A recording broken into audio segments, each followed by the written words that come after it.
Corona virus की वजह से चीन को दुनिया भर के देशों की आलोचना झेलनी पड़ रही है। कोरोना की शुरुआत बताई जाती है चीन के शहर वुहान से हुई और इस वजह से दुनिया भर के देश चीन को इस महामारी के लिए जिम्मेदार मान रहे हैं।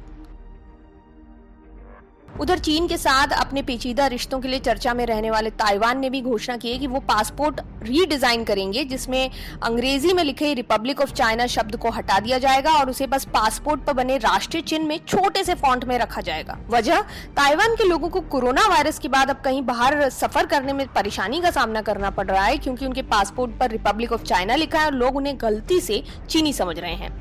अभी ताइवान के पासपोर्ट पर रिपब्लिक ऑफ चाइना बड़े अक्षरों में छपा है और ताइवान छोटे अक्षर में, लेकिन अब ताइवान सरकार ने सर्वसम्मति से फैसला लिया कि अंग्रेजी में लिखे रिपब्लिक ऑफ चाइना को पासपोर्ट में एक छोटी सी जगह दी जाएगी। हालांकि चीनी कैरेक्टर में रिपब्लिक ऑफ चाइना जरूर अभी भी लिखा रहेगा। वैसे ताइवान उन चुनिंदा देशों में से एक है जो इस वायरस को फैलने से रोकने में काफी हद तक सफल हो पाया है। इसके बावजूद कई देशों ने ताइवान के नागरिकों के आने जाने पर प्रतिबंध लगाया है। वजह उनका चीनी कनेक्शन।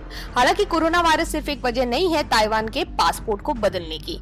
जानकारों का कहना है कि इस कदम के जरिए ताइवान कहीं न कहीं चाइना से दूर हटकर अपनी अलग पहचान बनाना चाहता है। 1949 से ताइवान की अपनी सरकार है, अपनी सेना है, अपनी करेंसी है, लेकिन वन चाइना पॉलिसी के तहत चीन कहता आया है कि ताइवान का असल शासक वही है। चीन ने यह भी कहा कि एक न एक दिन ताइवान उनके नेतृत्व का पूरी तरह हिस्सा बन जाएगा। अगर हम चीन और ताइवान के रिश्ते को समझें तो ये काफी पेचीदा है। 1895 तक चिंग साम्राज्य का ही ताइवान पर शासन था, लेकिन जापान से युद्ध के बाद चिंग के हाथ से ताइवान निकल गया।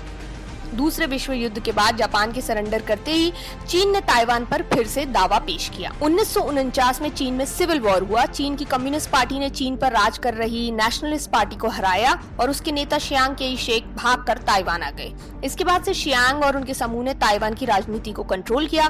ताइवान के पासपोर्ट पर जो रिपब्लिक ऑफ चाइना लिखा है वो दरअसल शियांग की सरकार का नाम है, जो कभी चीन पर राज करती थी और आगे चलकर उसने ताइवान पर भी राज किया। इस बीच चीन ताइवान पर अपने दावे से पीछे नहीं हट रहा। ताइवान खुद को स्वतंत्र राज्य कहता आया है। 80 के दशक में दोनों देशों के बीच रिश्ते थोड़े बेहतर हुए थे। चीन एक फॉर्मूला लाया, वन कंट्री टू सिस्टम, जिसके तहत ताइवान को ऑटोनॉमी मिलेगी मगर वो खुद को चीन का हिस्सा मान ले। ताइवान ने स्वीकार नहीं किया, लेकिन चीन के साथ आर्थिक रिश्ते बेहतर किए। इस बीच ताइवान में ऐसी सरकार चुनी गई जो चीन से अलग हटकर स्वतंत्रता की बात करती है। इस बात ने चीन के कान खड़े कर दिए और दखलंदाजी ज्यादा बढ़ गई। ताइवान के नागरिक इस रिश्ते से खुश नहीं है और इससे पहले भी उन्होंने विरोध करते हुए अपने पासपोर्ट पर रिपब्लिक ऑफ चाइना की जगह रिपब्लिक ऑफ ताइवान का स्टिकर लगाया था। 2015 में चीन ने कहा कि वे किसी ताइवानी को अपने देश में घुसने नहीं देंगे जिन्होंने इस स्टिकर का इस्तेमाल किया। पासपोर्ट पर इस स्टिकर का चलन बढ़ता चला गया। हालांकि सिंगापुर और मकाओ ने उन यात्रियों को अपने देश में घुसने नहीं दिया जिन्होंने अपने पासपोर्ट के साथ ये छेड़खानी की और रिपब्लिक ऑफ ताइवान का स्टिकर लगाया। अब कोरोना वायरस की वजह से ताइवान के नागरिकों को जिस तरह सफर करने में परेशानी पेश आ रही है, उसके बाद एक बार फिर चाइना और ताइवान के बिगड़ते रिश्ते सबका ध्यान अपनी तरफ खींच रहे हैं। हांगकांग भी ताइवान की ही तरह चीन की रिश्तेदारी से परेशान है। पिछले कई सालों से चीन से दूरी बनाकर रखना चाह रहा है और एक साल से इस देश के नागरिक संपूर्ण लोकतंत्र की मांग करते हुए सड़कों पर उतरे हैं।